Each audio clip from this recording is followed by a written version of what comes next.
आज आपण एक मजेदार गोष्ट ऐकूया, जिचं नाव आहे बाभळीच्या झाडाची कहाणी. रस्त्याच्या कडेला एक बाभळीचं झाड होतं. झाड काट्यांनी भरलं होतं. मी कुणालाच आवडत नाही. काटे नसलेली बाकीची झाडं किती छान दिसतात. बाभळीच्या झाडाला या विचारानं फार दुःख होत असे. एक दिवस ते असाच विचार करत असताना एकदम त्याचे काटे नाहीसे झाले. झाडावर फक्त हिरवीगार पानच डोलू लागली. हे पाहून बाभळीच्या झाडाला केवढा आनंद झाला. पण हा आनंद फार काळ टिकला नाही. कुठून तरी एक बकरी आली आणि झाडाची पानं खाऊ लागली. बाभळीनं विचार केला, अरे रे रे, ही बकरी तर माझीच पानं खाऊ लागली. आता काय करू? माझी पानं जर सोन्याची असती तर किती बरं झालं असतं. आणि हे काय, बाभळीची सगळी पानं सोन्याची झाली.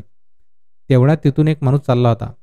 बाभळीची सोन्याची पानं बघून त्याचे डोळे तर चमकायलाच लागले.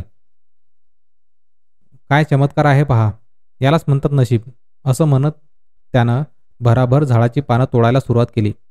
झाडावर एकही पान शिल्लक राहिलं नाही. बाभळीला तर फारच वाईट वाटू लागलं.